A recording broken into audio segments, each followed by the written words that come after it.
दररोज त्याच चवीचं वरण खाऊन कंटाळलेत का? मग चला तर आज बनवूया एक वेगळ्या पद्धतीचं डाळ तडका वरण. डाळ तडका वरण बनवण्यासाठी एका पातेल्यामध्ये मी वरण काढून घेतले आहे आणि ते वरण गॅसवरती उकळण्यास ठेवले. त्यामध्ये वरण पातळ करण्यासाठी पाणी, चवीनुसार मीठ घालून घेतले व 4 हिरवी मिरची उभ्या साईजने कट केलेली, अर्धा कांदा उभा कट केलेला व 1 टोमॅटो कट केलेला वरणामध्ये घालून टोमॅटोची साल निघेपर्यंत किंवा 7 ते 8 मिनिटे वरण उकळवून घेतले. टोमॅटो मस्त शिजला. आता वरणाला तडका देण्यासाठी गॅसवरती एक तडका पॅन गरम करण्यास ठेवला.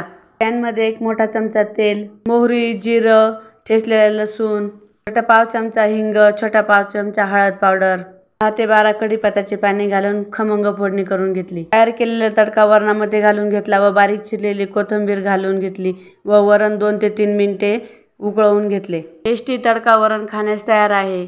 असं वरण नक्की ट्राय करा आणि रेसिपी आवडल्यास सबस्क्राईब करा.